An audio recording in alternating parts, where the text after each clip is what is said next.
क्या आपने कभी क्वांटम कंप्यूटर का नाम सुना है? देखो, क्वांटम कंप्यूटर का नाम सुनते ही हमारे दिमाग में एक चीज आती है कि काश हमारे घर भी क्वांटम कंप्यूटर होता।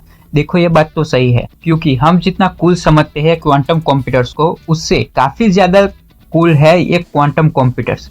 देखो, जो नॉर्मल कंप्यूटर होते हैं हमारे घर में, उससे 1000 टाइम्स ज्यादा पावरफुल होते हैं ये क्वांटम कंप्यूटर्स। देखो, आपको एक रेफरेंस मिले, आपको एक अंदाज लगे, इसके लिए एक बात बता दूं कि हमारे घर में जो कंप्यूटर्स होते हैं, जो नॉर्मल कंप्यूटर, लैपटॉप या फिर डेस्कटॉप, उसको आप एक मान के चलो, उसका पावर एक है। और जो सुपर कंप्यूटर्स होते हैं जो हमें वेदर डिटेक्ट करते हैं या फिर कई सारी कॉम्प्लेक्स चीजें जैसे कि एल्गोरिदम्स बनाते हैं, ये सारे कंप्यूटर्स हमारे नॉर्मल कंप्यूटर से 1 लाख टाइम्स ज्यादा पावरफुल होते हैं। आपको एक आइडिया मिले, इसके लिए मैं ये बात बता रहा हूँ। तो सुपर कंप्यूटर 1 लाख टाइम्स ज्यादा पावरफुल होते हैं, और जो क्वांटम कंप्यूटर्स होते हैं वो सुपर कंप्यूटर से भी 1000 टाइम्स ज्यादा पावरफुल होते हैं। ये जो गूगल जैसी कंपनीज है, महाशक्ति वाली कंपनी है, ये बिलियन ऑफ डॉलर अपने रिसर्च पर खर्च कर सकती है, वैसी कंपनीज इस पर काम कर रही है, इसे बड़े स्तर पर डेवलप करने की कोशिश कर रही है। माइक्रोसॉफ्ट भी इस पर काम कर रहा है।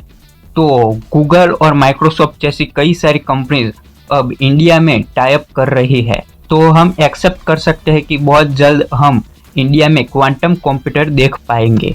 चलिए जानते हैं एक अगली इंटरेस्टिंग जानकारी को। थॉमस जेफरसन, जो कि यूएसए के 3rd प्रेसिडेंट थे, उन्होंने एक बात बोला था। उन्होंने ये बात बोला था कि कोई भी संविधान होता है वो हर 19 साल में एक्सपायर होना चाहिए। उनके हिसाब से ये संविधान उस जनरेशन के लिए नहीं है, वो संविधान उस टाइम के लिए सही नहीं है। क्या आप ये बात मानते हो? ऑफ कोर्स आपका अपना अपना पर्सनल ओपिनियन होगा, लेकिन थॉमस जेफरसन ये मानते थे। अगर मैं अपना पर्सनल ओपिनियन दूं तो कोई भी संविधान लिखने वाले बहुत मेहनत करते हैं, उसके पीछे बहुत सोच लगाते हैं, उसके बाद कोई भी संविधान लिखते हैं। लेकिन अगर उस संविधान में चेंजेस जरूरी हो, यानी कि पूरे नेशन के लिए ये सब हित में हो, तो वो संविधान चेंज करना चाहिए। मैं ये नहीं बोल रहा हूँ कि हर 19 साल में, लेकिन चेंज होने चाहिए। थॉमस जेफरसन, जो कि बहुत ही वेल रिस्पेक्टेड पर्सन थे, उनका जन्म 13 अप्रैल 1743 में हुआ था और उनकी मृत्यु 4 जुलाई 1826 में हुई थी। यूएसए के 3rd प्रेसिडेंट थॉमस जेफरसन। चलिए जानते हैं अगले इंटरेस्टिंग जानकारी को।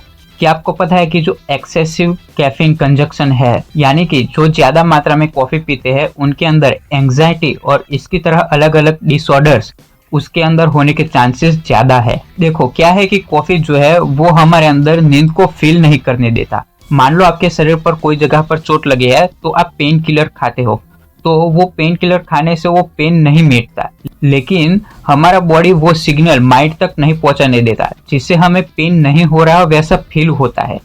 ये प्रोसेस होता है पेन किलर का। तो इसका मतलब ये नहीं कि आपको चोट लगी है वो हील हो गया है। बिल्कुल उसी तरह ही जब हमें नींद आती है तब हम कॉफी पीते हैं तो हमें नींद महसूस नहीं होता है।